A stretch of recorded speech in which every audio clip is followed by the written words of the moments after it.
Hello, everybody. This is George Anastasopoulos, and I welcome you in our new webinar titled From Compliance to Confidence, Mastering Process-Based Auditing in Conformity Assessment Systems.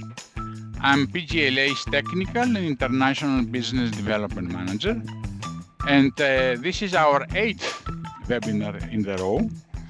If you missed any of the previous ones, you can join us at our website, and you can see the YouTube, so you can interconnect them. So, Perry Johnson Laboratory Accreditation, PJLA, is one of the big 4 American accreditation bodies established in 1999 by Mr. Perry Johnson. And we are headquartered in Troy, Michigan, where from I am talking to you right now. It is a cloudy winter day, Troy, Michigan. So PJLA, we have more than 2,200 accreditations in more than 32 countries in the world. So we operate globally, offering our programs. In that PowerPoint, you can get a very short and fast view of our programs. Once again, if you want to get detailed information about our accreditation services, please feel free either to contact me or enter our website. So our presentation today is about process-based auditing. And process-based auditing is a very interesting principle. And the reason I'm talking about it, and I decided to make this presentation, is because during many assessments, I noticed that our clients, when they are performing an audit, specifically the inspection bodies and the product certification and the personnel certification, they don't follow this approach, and sometimes they make their life more difficult. So I would like to give you this basic explanation. This presentation today applies to any type of management system auditing. It applies to us, to our accreditation body assessors. So if you are working for an accreditation body, whatever I'm going to say for you today applies to you.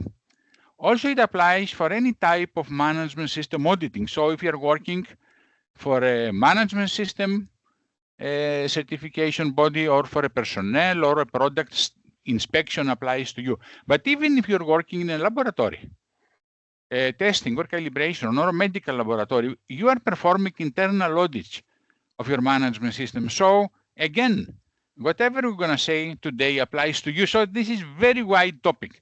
And I believe that it's going to be helpful to all the professionals who are involved in any type of management system auditing. During my presentation, I may use the terms audit and assessment, or auditor and assessor.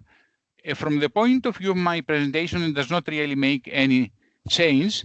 Practically, we're using the terminology assessor and assessment for the accreditation level audits, while for the certification level or the internal audit, we're using the terms audit or auditor. But once again, I would like to say that this approach, the process-based auditing approach, applies to both levels, and certification and accreditation. So no worries about that terminology. Yes, the process-based auditing approach was initially defined in ISO 9001 as guided by ISO 19011, but through the time, it was expanded to many different management systems, not only quality management systems or environmental, everything, occupational health, energy, and so on. And it was also extended to the ISO IC 17000 series, which is the accreditation standard series, accreditation of conformity assessment bodies. So testing, inspection, certification, management systems, product, personnel, accreditation, validation, proficiency testing, everybody is performing management system audits, and the process-based auditing applies to everybody. So while traditional audits focus on verifying compliance with written procedures and documentation, the process-based auditing evaluates the effectiveness, performance, an interrelation of processes that achieve intended outcomes. This is the main logic of my presentation today, but I will be much more detailed on the next PowerPoints. So in this webinar, we will present the systematic analysis of how we can perform process-based auditing on certification and accreditation level management systems. So let's start with the basics. Before we emphasize on the auditing part, what is a process? The process is a set of interrelated or interacting activities that they use inputs to deliver an intended result, to transform those inputs to outputs. And every organization, even if the operator, they don't operate a management system, a documented or certified management system, they are based on the logic of processes. They have on their mind, even if they don't have something documented, they have on their mind an output, a result, the so-called intended result. They do something, they process materials, resources, know-how in order to produce this result. And those activities, all those interrelated activities are the processes.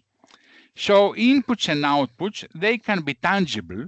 So it can be material, raw material, that it will be, we add value on that and we process it and we get the final material, or it can be components, equipment, or services, okay?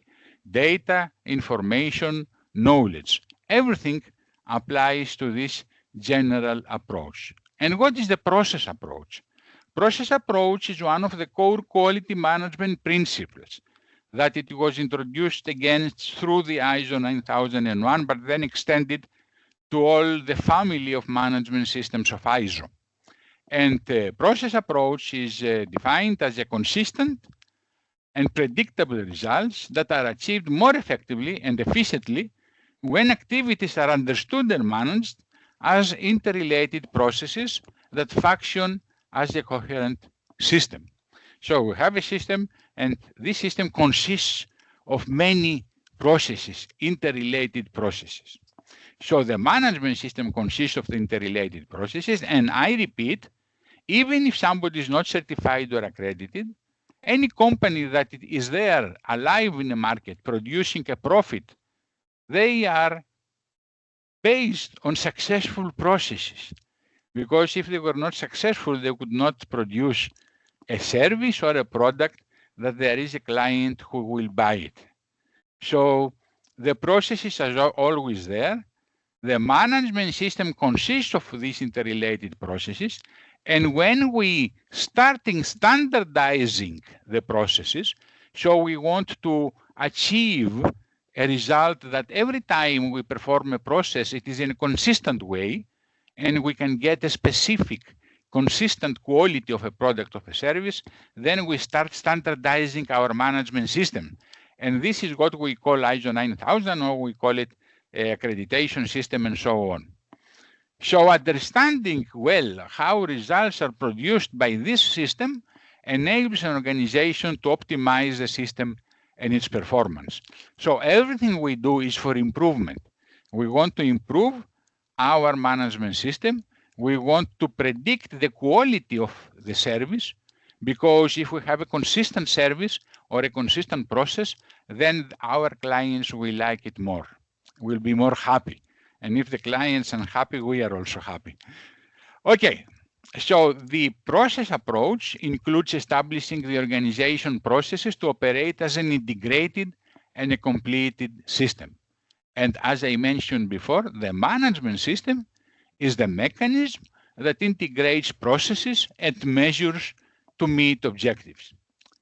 Processes define interrelated activities and checks to deliver the intended outputs, and detailed planning and controls can be defined and documented as needed depending on the organization context.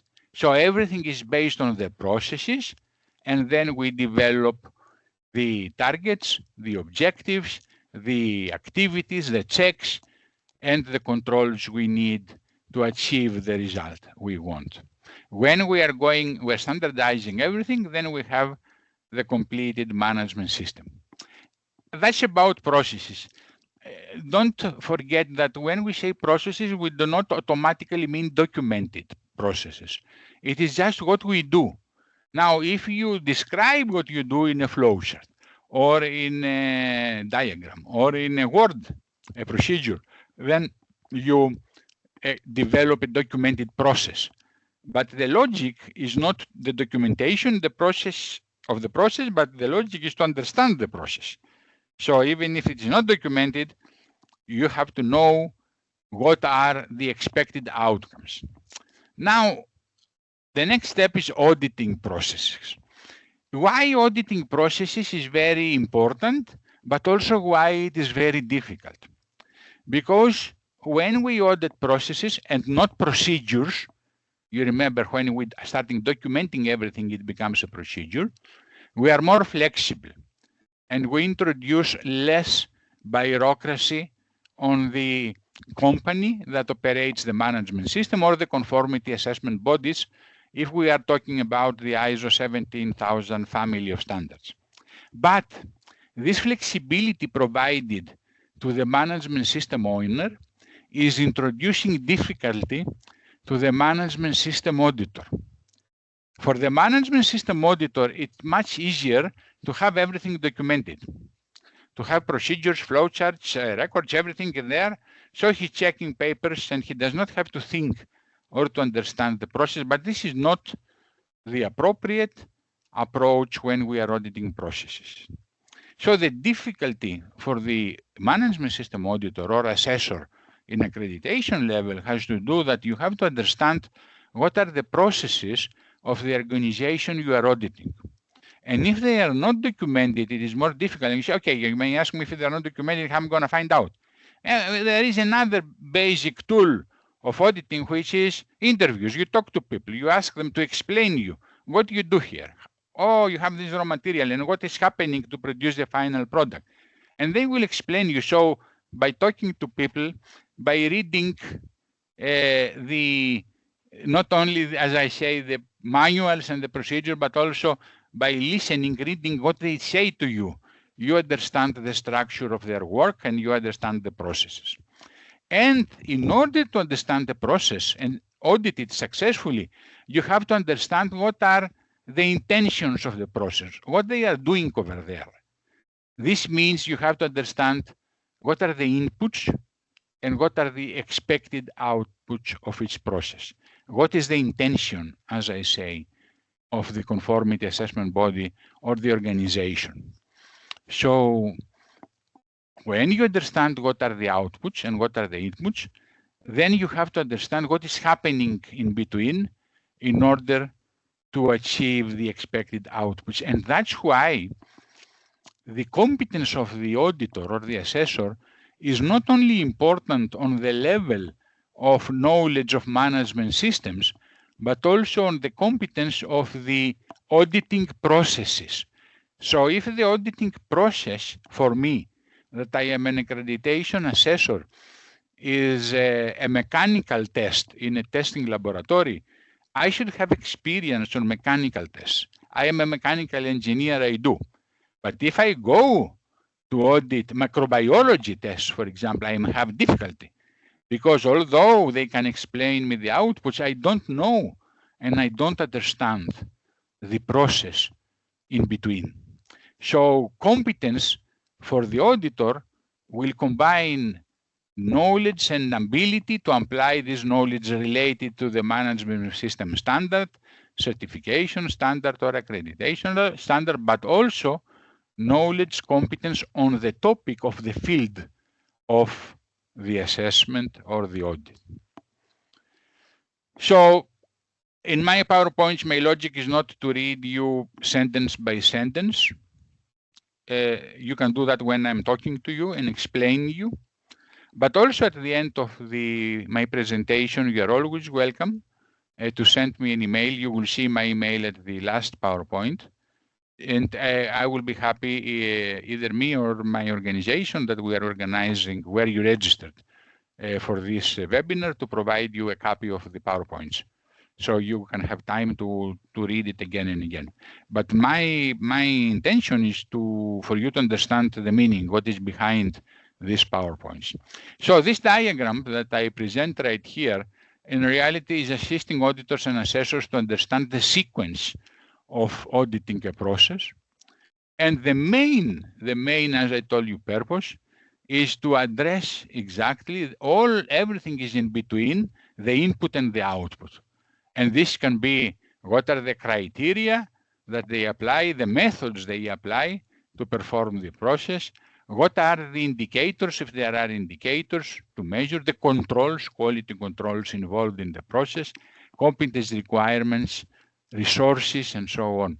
All these are described in the standards also, but this does not mean that it is the same in every standard. So every standard has different clauses, so it depends on the standard that I'm talking about. The management system standard. It is ISO 9001 or 17021 or 25 that it is applicable. The requirements are described over there.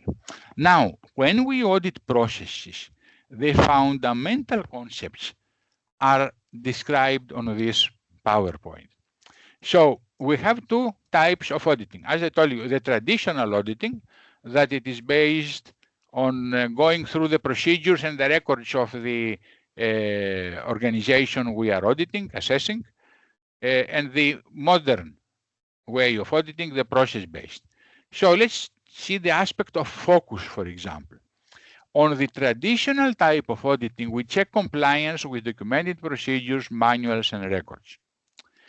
In the modern approach, the process-based approach, we evaluate the effectiveness and the interaction of the processes, and always we have behind of our mind if they achieve their objectives, which means that we understand what are their objectives.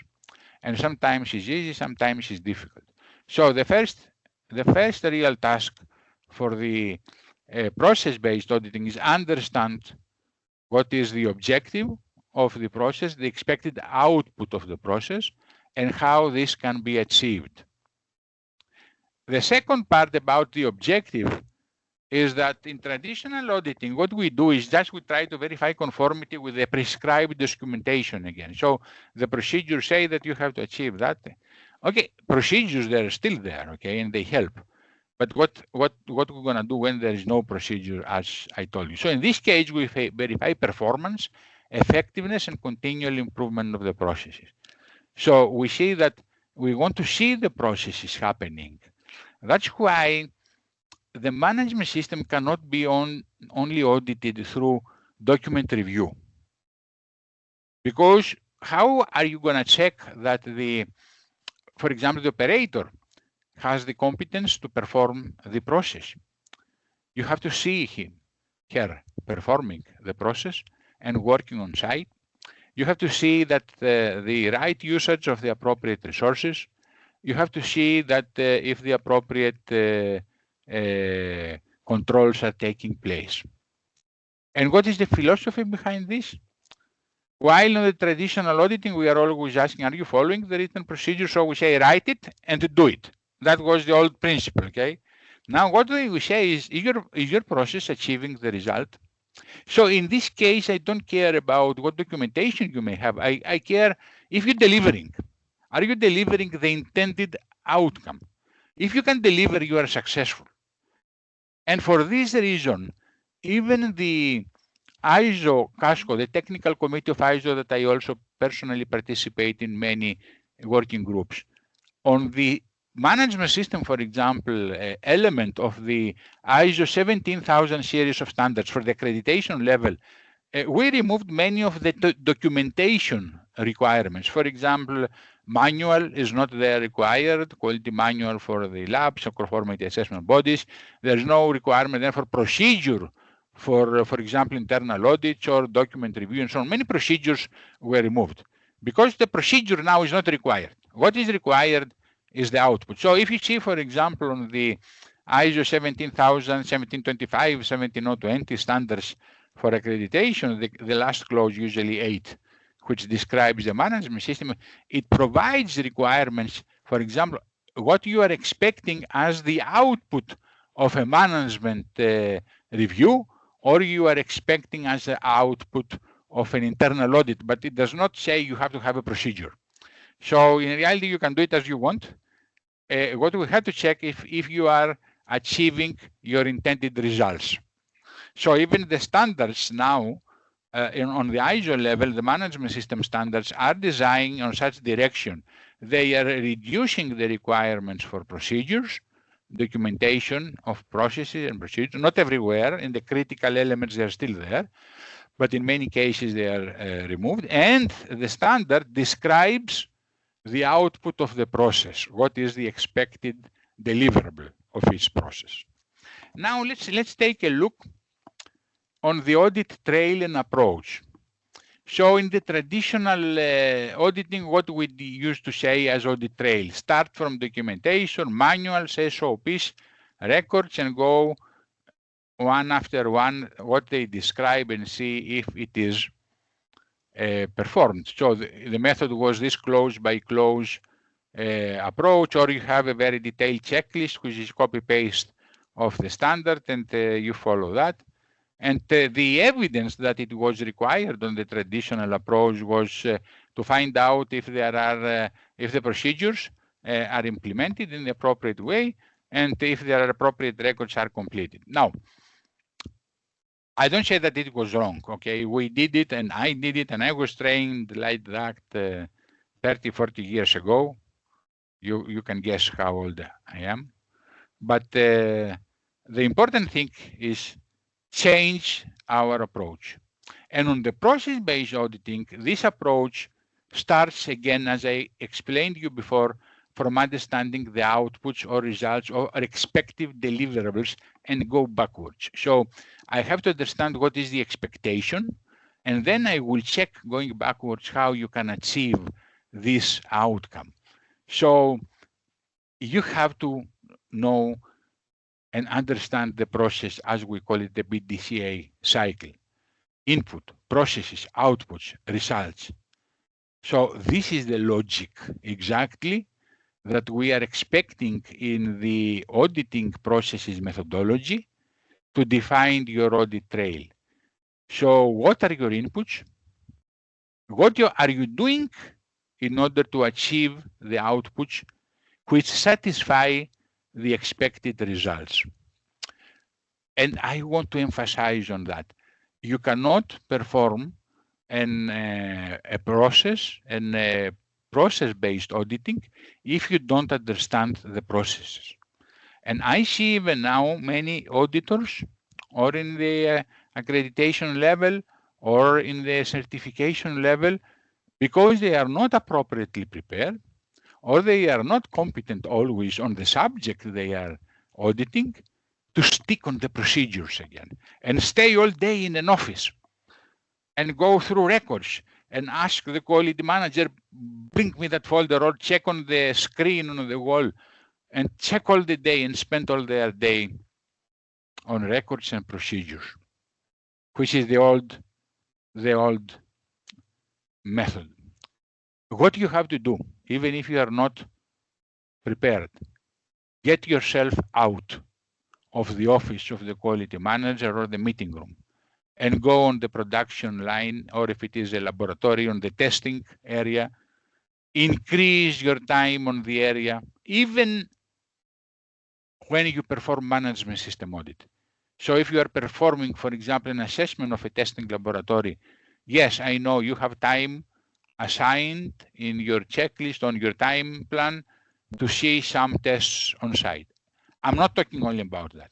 Even when you want to check contracts, don't just ask for the procedure and look at the screen. Go at the department who is performing the contract review. Talk to the people. Ask them what you do, how you do it, how the request for a test is coming from a client, how you approve that you are competent to perform this test. If you are auditing, of course, if you are assessing a testing laboratory, the same extends to all the if you are doing ISO 9000 and you are just auditing a service line, go there. Don't stay behind the table of the meeting room all your day. Very important. Okay? The only way to understand the processes, the only way to understand the inputs and the outputs is by talking to the people, by observing the actual performance of the processes. So a static, as I say, a static auditor, a static assessor who is lazy and stays all day in the room of quality manager just checking procedures, records and everything is not performing to the level that is expected, and he is not providing a process approach management system audit. So interaction is a keyword. Interact with people, interact with the processes, check the trends, check records, check the trends of records. I remember I was once in an area of quality control, and they had the temperature and humidity control, and every day was the same number, same humidity, same temperature. The records were there. They had records. And I could say the records were complete. But what does it mean to you? Is it possibly winter, summer, everything have 26.2, 26 night, day? It may be. But technically, this also gives you the message that those are not the actual numbers. Can you say it is not? No, you have to find evidence. But if they don't really check the humidity or they don't check the temperature and it is affecting the process or the product, other problems may arise. So you have to understand the process. And as I told you, you have to be technically competent to perform an audit on a specific field or sector. So you know exactly, for example, how the environmental conditions are going to affect a specific test or a specific process. Sometimes they don't, sometimes they do. If you don't know the subjects, you don't know in which case is applicable. This case is applicable. So, some practices, good practices, I would like to share with you from my experience when you audit process. The first thing is I want from you is don't be stubborn. Because you've been doing performing audits, management system audits or assessments for 10, 20, 30 years. Because you are expert in a sector, it does not mean that you know the absolute truth. So please don't explain the way that the company is working with your own criteria. Let the company explain to you what they do and how they do it. You should seek to understand their point of view, not impose your own point of view. If something is not clear, just ask for an explanation, but don't guess and don't assume. So you are not there to show how clever you are as an auditor or as an assessor and how many things you know. You are there just to understand the processes of the organization you are auditing, you are assessing, and just verify they are comply to the predetermined outputs. They provide the predetermined outputs. So please listen carefully. Observe carefully. Check records or whatever, measurement reports and so on carefully. And try to understand if their process is delivering. Don't try to understand if their procedure is well written. Just try to understand if they deliver what they are supposed to deliver, and talk to them and understand their point of view. Very important, okay? So in the process of auditing, your master is the auditee, is the company you are auditing. It's not you. You are not the boss, okay? A management system auditor is not the boss of the process. You may organize the process, you may plan it, you may manage it, but the real boss is the auditee. Because after all, we are not there to satisfy our own ego or to be the best of the world, to show how good we are, but we are there to satisfy the needs of our client and verify their compliance to specific requirements. That's all we have to do. And in order to verify their compliance, we have to understand their processes. So please stick to what they tell you, and if it's not clear, ask them to clarify you. The next part also of some good practices I would like you to follow is you may know the terminology much better than them. You may have a PhD, been in the university, been expert in the industry, and you are just assessing a poor guy who is an immigrant for a third world country or whatever, and he's just graduate of a high school or a very simple technical school, and he's performing the same task, and he's not using the correct terminology. You are not there to correct them. You are there to understand what they are doing. So please try to speak to the language of the auditee. I know how good you are. I know how many things you know, but please always come to the level of the auditee. Our purpose is not to show off, but our purpose is in a very efficient way, get the information we want, understand the process. So in order to build communication bridges, come to the level of the auditee. Don't expect him to come to your level. So that's the fastest and easiest way to achieve your result. Okay. As I also before, build bridges. In order to have and achieve better understanding, build bridges with the auditee. Your ultimate objective is to achieve a consistent attestation of the conformity of the client's management system to the requirement. Nothing else, nothing else. And one issue is not mentioned here. It is not the number of the non-conformities you're going to issue that they will show how good assessor you are. The number of non-conformities doesn't matter. If the client, if the company complies, you can have an assessment and an audit without non-conformities. You don't need to issue many non-conformities. Of course, if there are, you will do it, okay? But it's not the purpose of your life to identify non-conformities. And why so? Because the work you're doing in the accreditation level, for example, on the certification body, when we are reviewing the reports of the auditors, of our assessors, I don't count the number of non-conformities. Do you know what I check? The evidence. In our organization, we have a checklist, and there is space for evidence of compliance or non-compliance. So if you just say, all good, okay, it's not fine.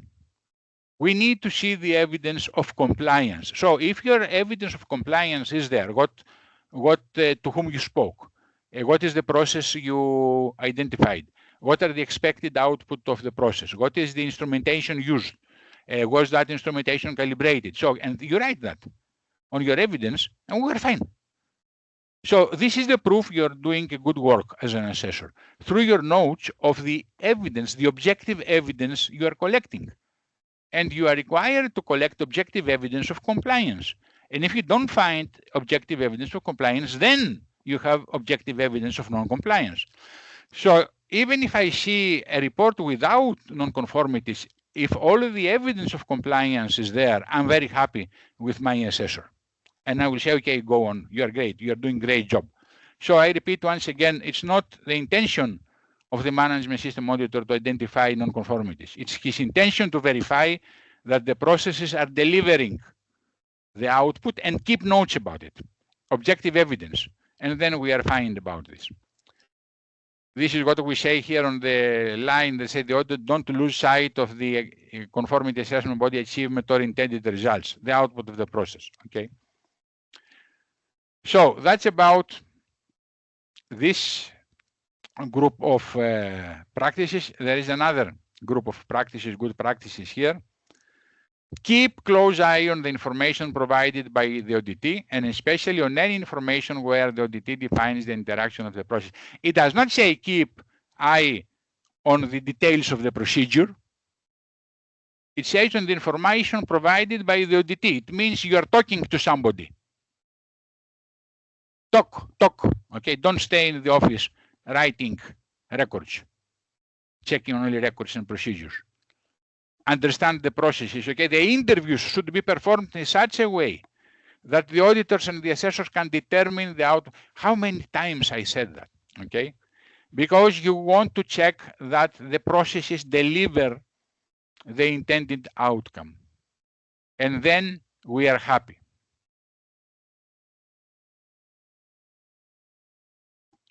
The last point here is very important. The auditor should take samples to see if the descriptions presented in the documented information are proper reflection of the interpretation, because there is documented information. And when I say documented information, I don't only mean procedures, okay, of processes that describe I mean even the records they document, okay?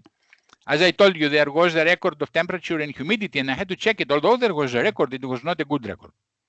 And I could understand it based on my technical experience. So the documented information, you check it, and you check for trends, because the trends will provide you very useful information on the processes if they deliver.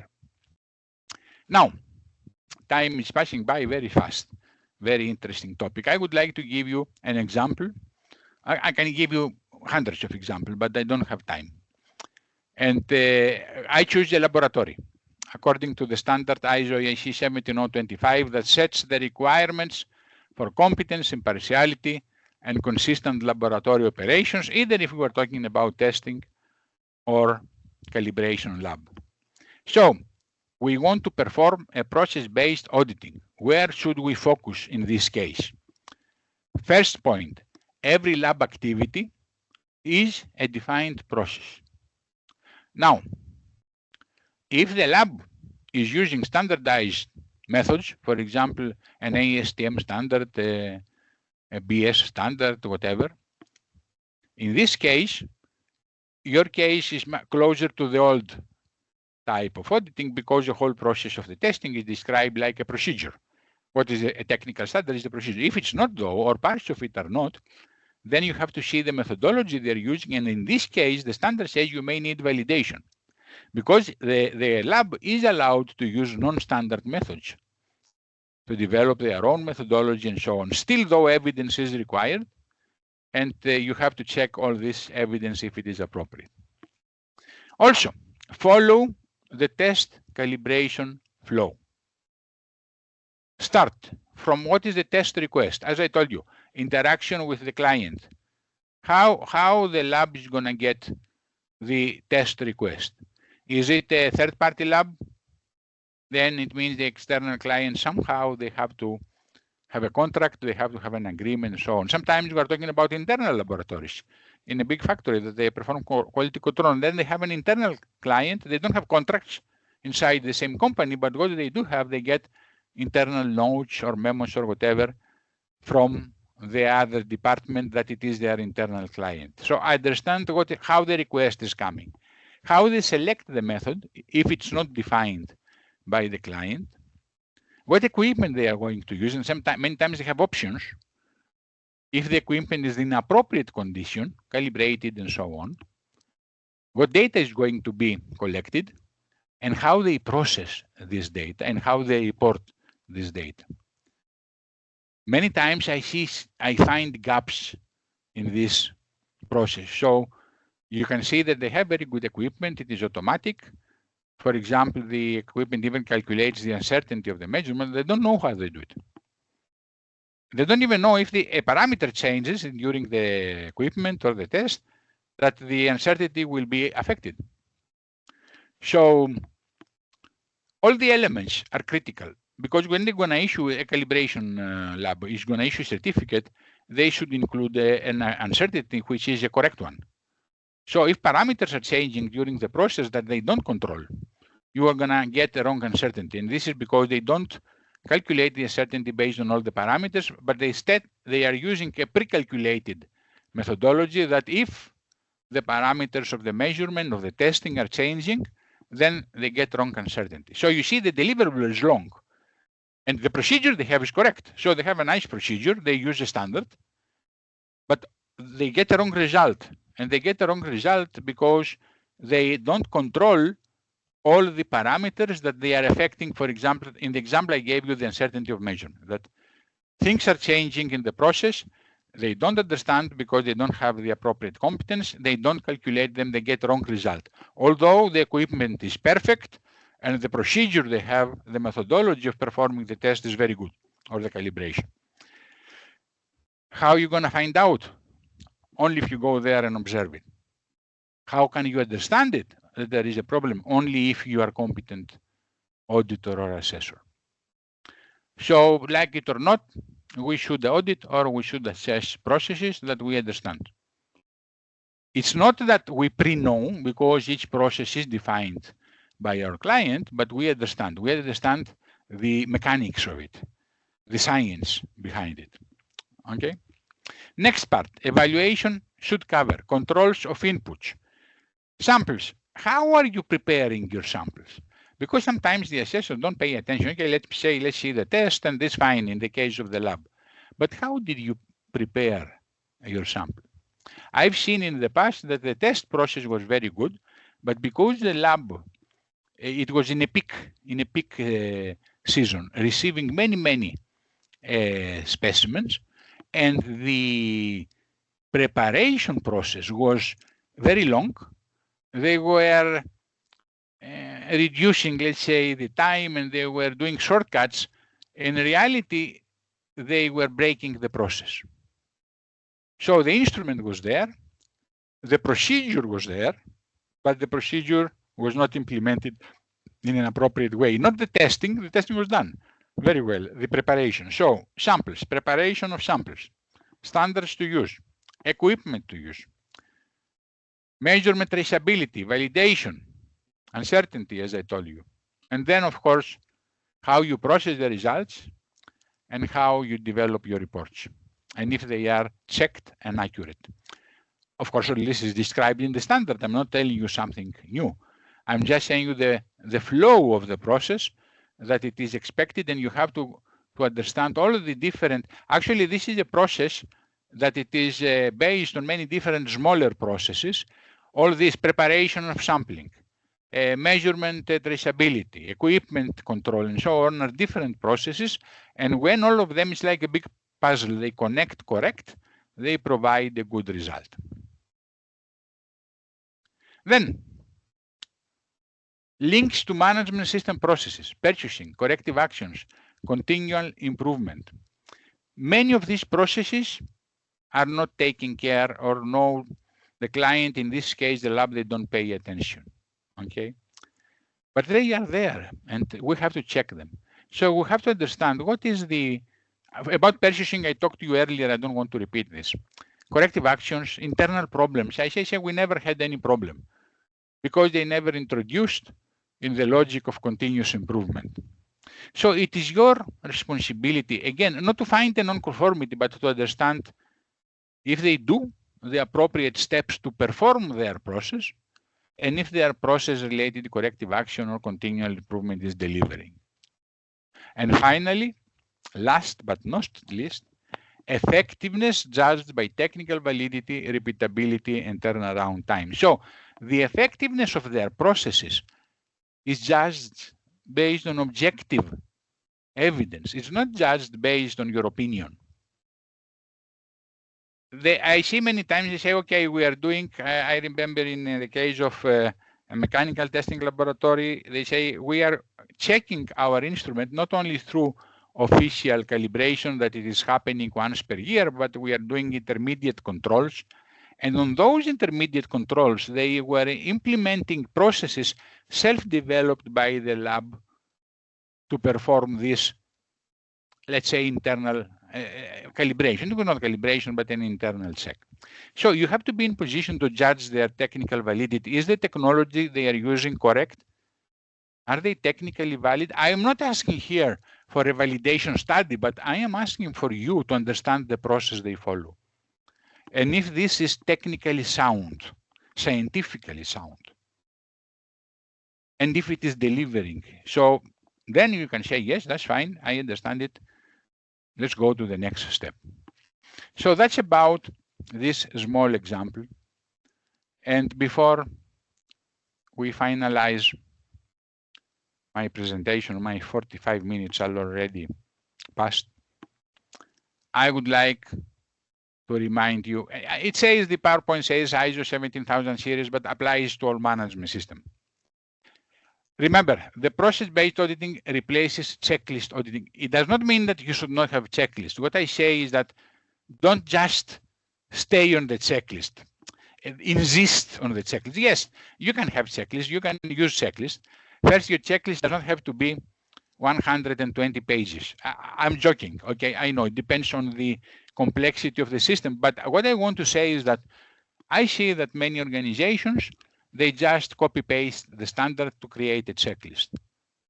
What I would expect you is when you really understand process-based auditing, your checklist should describe the expectations of the processes you have to check. You don't know how they will operate, but you know, based on the standard, the process approach of the standard can help you to create a process approach checklist.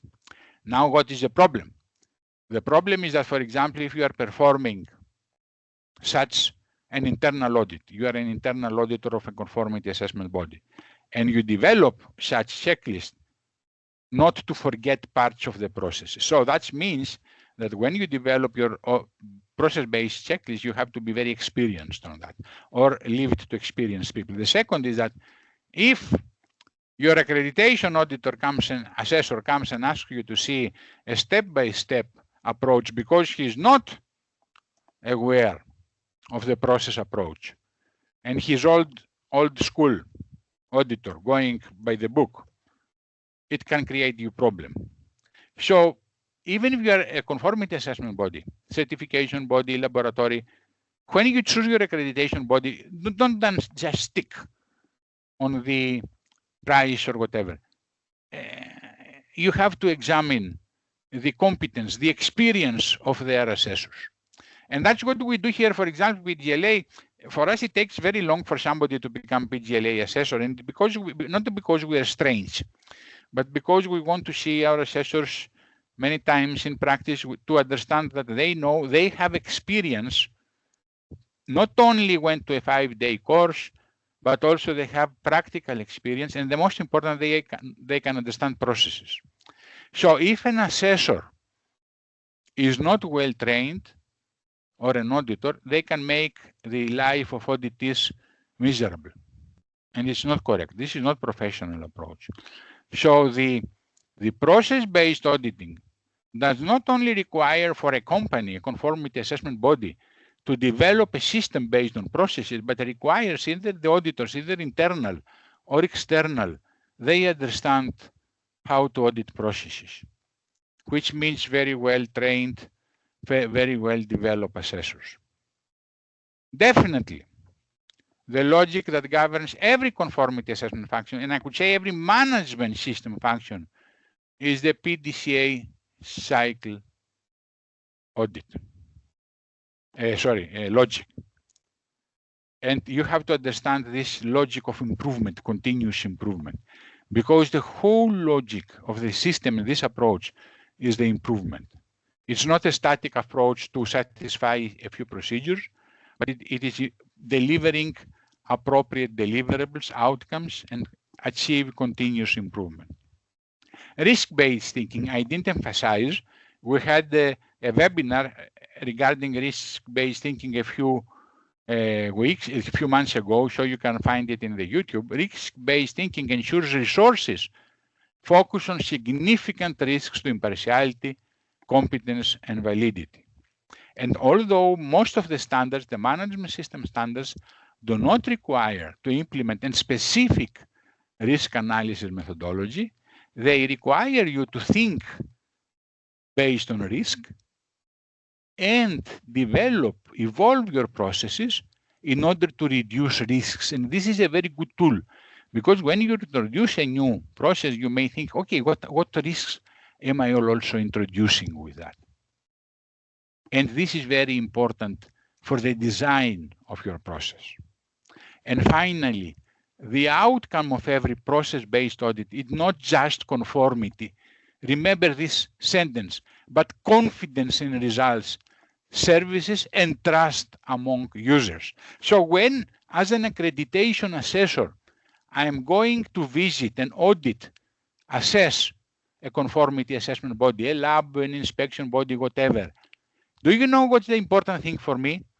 To create confidence to me that they can deliver, that they have the appropriate, competent people, instrumentation, and methodology to provide a valid calibration, testing, inspection, product personnel management system certification.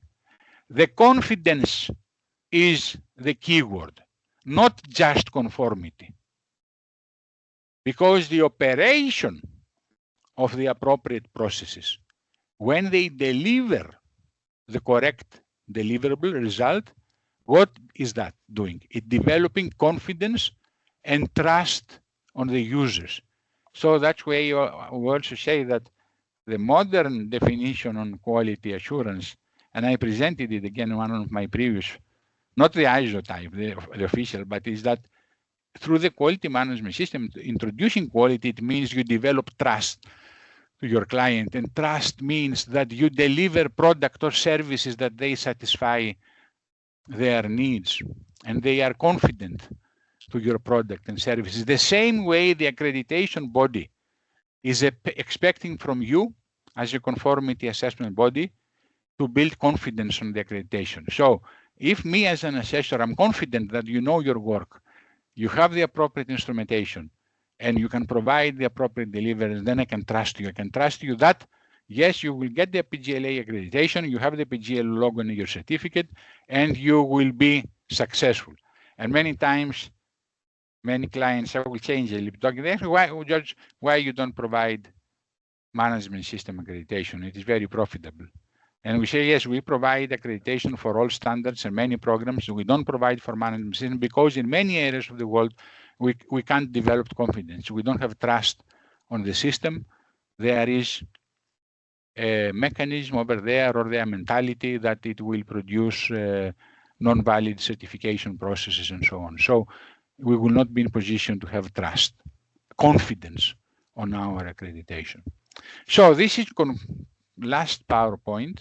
And as I promised you, here is my email. So if you would like to get a copy of this presentation, if you want to ask me something, if you want to get a quotation from PJLA, because we are a good accreditation body, believe me, not because I say so, but this is it, contact me, gan@pglabs.com, and I will be happy to support you, even me or my associates on different programs. I don't know everything. I know many things, but not everything. But we have many people in PJLA that they can assist you. So I'm going to open now my question and answers list. So there are a few questions. The first question is that there is a question and answer section. You can add your questions and answers there. Answers I will give you. Okay. For one, to be assessor auditor, which training standard is one required or before putting it in practice? Okay. In order to become an auditor for or assessor for management certification body or an inspection product and so on, first you have to be expert on some kind of a field. So you're a chemist, okay, or you are a mechanical engineer, or you are whatever you are. So you should have a technical competence in a sector. The second part is to know what are the standards you are going to audit. So if you work for a certification body and you're going to audit a management system to 9000, you have to be trained to that standard, to ISO 9000. Also, you have to be trained on how to perform a management system audit, which is the standard, for example, 19011, an example for management systems. Or there is a group of standards of IPC for management system auditors. What a management system auditor competence should develop and be certified to that, which is the IAF approved scheme, the IPC one.